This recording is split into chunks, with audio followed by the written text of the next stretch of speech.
టైంలో డెలివరీ అయిన వాళ్ళు, వాళ్ళే అన్ని పనులు ఎలా చేసుకునేవాళ్ళు బేబీతో అనుకునేదాన్ని.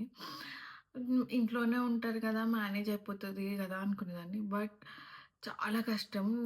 ఇప్పుడు అర్థమవుతుంది.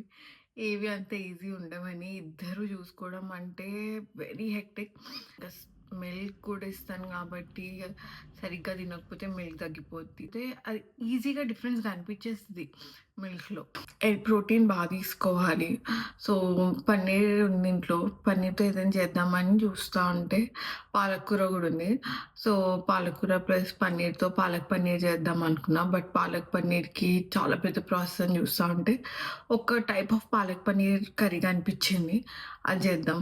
Let's try that. చాలా సింపుల్ ఉండే కర్రీ. ఆనియన్స్ ఫ్రై చేశా ఫస్ట్. ఆనియన్స్ ఫ్రై అవుతున్నప్పుడు జింజర్ గార్లిక్ పేస్ట్ ఏసా. దెన్ టమాటో ఏసి మళ్ళీ ఫ్రై చేసి పాలకూర ఏసా. పాలకూర కొంచెం దగ్గరికొచ్చాక పన్నీర్ తీసుకొని పన్నీర్‌ని మిక్సీ చేయమన్నారన్నమాట లిక్విడ్ ఫామ్‌లో. లిక్విడ్ రావడానికి కొంచెం హాట్ వాటర్ ఏయమన్నారు. ఆ లిక్విడ్‌ని కర్రీలో ఏసి మంచిగా మిక్స్ చేశా. తర్వాత ఆ పోపు వేయమన్నారు. పోపు ఎలా వేయమన్నారంటే గార్లిక్ ఏసి అందులో కారము, గరం మసాలా, కొరియాండర్ మసాలా ఏసి ఆ పోపుని కర్రీలో ఏయమన్నారు. అంతే అయిపోయింది.